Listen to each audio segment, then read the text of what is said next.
Alors bonjour à tous, dans ce podcast, je voulais vous parler du problème que l'on peut avoir parfois quand on a besoin de parler français mais que l'on perd tous ses moyens.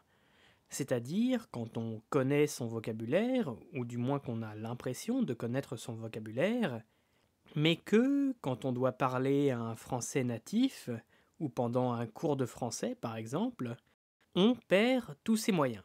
Donc je voulais vous donner des techniques pour ne plus perdre vos moyens et pour finalement prendre confiance en vous pour vous exprimer en français et ne plus être bloqué et ne plus avoir ce sentiment de frustration que l'on peut avoir parfois et ne plus jamais vous dire par exemple «Ah, je connaissais la phrase en français, mais sur le moment, je ne pouvais rien dire».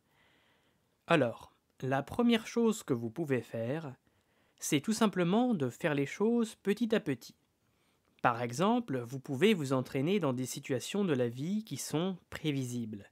Parce que je ne sais pas si vous avez remarqué, mais quand vous allez chez le boucher, chez le pharmacien, chez le médecin, ou si vous demandez à votre collègue ce qu'il a fait pendant le week-end, eh bien, les conversations sont souvent, disons, assez prévisibles et finalement sont très ritualisées dans le sens que il y a peu de chances que vous entendiez ou que vous disiez quelque chose d'inattendu.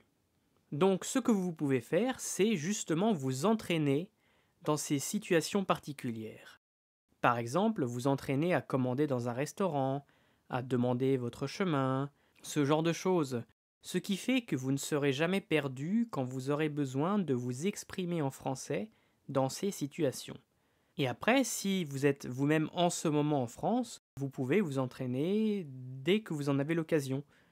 Par exemple, même si vous n'êtes pas perdu, vous pouvez demander à un Français votre chemin et lui dire «Excusez-moi, je me suis perdu, pourriez-vous m'indiquer où est la rue Tartampion?» Ou si vous êtes dans un magasin, dans un supermarché par exemple, vous pouvez faire semblant de chercher un produit et demander à un vendeur «Excusez-moi, je cherche la farine, pouvez-vous me dire où elle se trouve?» Ce genre de choses. Parce que dans cette situation, le vendeur va sûrement vous dire «La farine, c'est dans la deuxième rangée sur votre gauche», par exemple. Et il est peu probable que le vendeur décide de vous parler à la place de comment résoudre le Rubik's Cube, par exemple. Donc ce genre de situations vont vous permettre de vous débloquer mentalement parce que ce seront des situations familières et relativement prévisibles, et donc qui vous permettront de vous entraîner à parler plus spontanément en hésitant moins. Alors, la deuxième chose qui peut vous bloquer quand vous devez parler français, c'est aussi le manque de vocabulaire.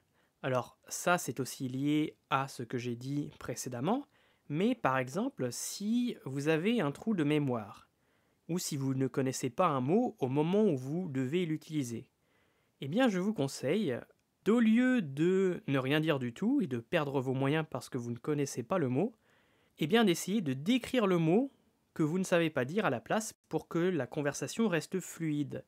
Par exemple, si vous voulez dire à quelqu'un «Hier, je suis allé à la boulangerie», mais que vous ne vous rappelez pas comment dire le mot boulangerie, eh bien, vous pouvez utiliser d'autres mots ou une autre expression pour continuer à vous exprimer.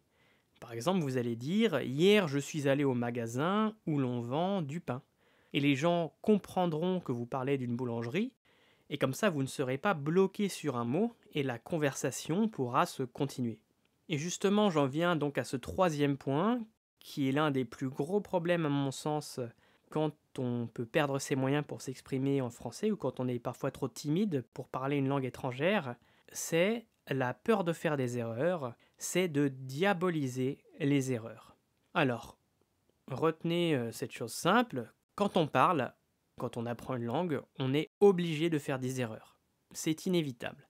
Et même les Français, ça nous arrive aussi, même dans notre propre langue. Par exemple, il est tout à fait possible qu'au cours de ce podcast, sans le savoir, je vais faire à un moment donné une erreur de grammaire, par exemple. Ça peut arriver, et ça arrive à tout le monde. Donc si les natifs font des erreurs, pourquoi en auriez-vous honte aussi de votre côté? Alors je vais illustrer mes propos avec l'exemple d'un nouveau-né, d'un bébé qui est en train d'apprendre à parler. Eh bien, au début de son apprentissage, il va s'exprimer avec des expressions simples. Par exemple, il ne va pas dire il ne me sied guère d'accéder à votre requête, il va plutôt vous dire non. Et ça ne l'empêchera pas de s'exprimer. Et vous remarquerez d'ailleurs que souvent les enfants, quand ils apprennent à parler, ils n'ont pas peur de faire des erreurs parce que de toute façon c'est le seul moyen de progresser. Et surtout vous remarquerez aussi que les enfants se font quand même comprendre. Donc n'ayez pas peur de faire des erreurs. Lâchez-vous, il n'y a pas d'erreur, l'important c'est que l'on vous comprenne. Alors, la quatrième chose que vous pouvez faire, c'est de parler avec quelqu'un de votre niveau. Par exemple, si vous êtes de français de niveau à peu près A2, donc de niveau, on va dire, débutant avancé. Si vous avez un ami qui est également de niveau A2, eh bien, vous pouvez vous amuser à parler entre vous en français. D'ailleurs, vous pouvez aussi le faire avec une petite bière, souvent ça aide un petit peu à oser un peu plus se lancer. Mais surtout, si vous êtes tous les deux, vous n'allez pas avoir peur du ridicule, de vous sentir bête. Vous savez, cette sensation que l'on peut avoir quand on ne trouve pas ses mots. Et c'est une sensation que l'on ressent tout seul parce que l'interlocuteur en face de vous, lui, ne se moque pas de vous. Sauf que là, comme vous serez tous les deux dans la situation de l'apprentissage, et que normalement vous aurez tous les deux conscience de l'inconfort que cela peut faire de ne pas pouvoir s'exprimer aussi bien que dans sa langue maternelle, normalement vous n'allez pas vous juger entre vous, et même ça pourra être très productif parce que souvent on peut mieux repérer les erreurs chez les autres que chez soi. Et donc vous pourrez vous corriger mutuellement et progresser en français en parlant entre vous avec votre niveau, sans crainte d'être jugé, sans avoir peur de vous tromper.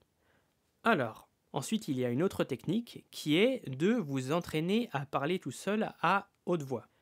Alors détrompez-vous, parler seul à haute voix c'est un excellent exercice.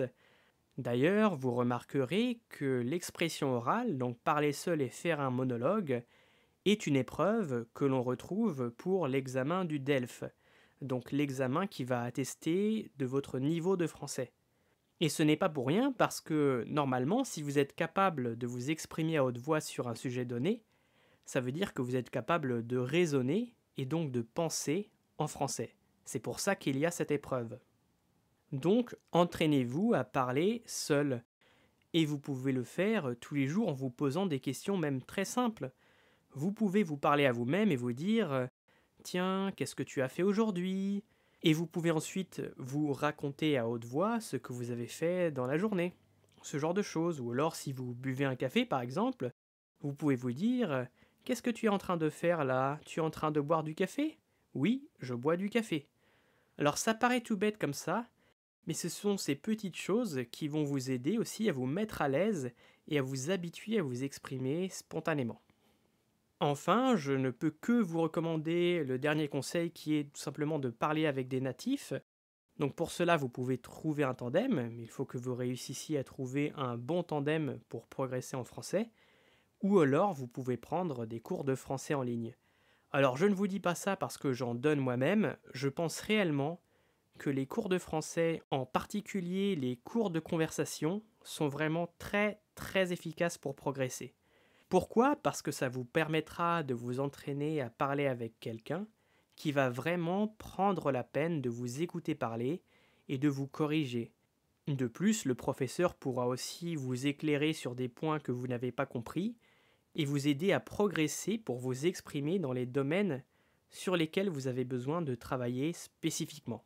Ce qui est beaucoup moins facile à faire quand on parle avec quelqu'un qu'on ne connaît pas et qui n'a pas forcément la patience de vous écouter ou de vous aider à progresser en français. Voilà, donc c'était les conseils du jour. J'espère que ce podcast vous a plu. Si c'est le cas, n'hésitez pas à mettre un pouce bleu, à le partager, à le commenter, à vous abonner à la chaîne YouTube. Et si vous connaissez des techniques pour ne plus avoir peur, ne plus être bloqué quand vous devez parler en français, n'hésitez pas à en faire part à la communauté dans vos commentaires. Comme d'habitude, vous retrouverez la transcription intégrale de ce podcast sur le site anyfrench.com. Et je vous dis à très bientôt et je vous souhaite une très bonne journée. Salut!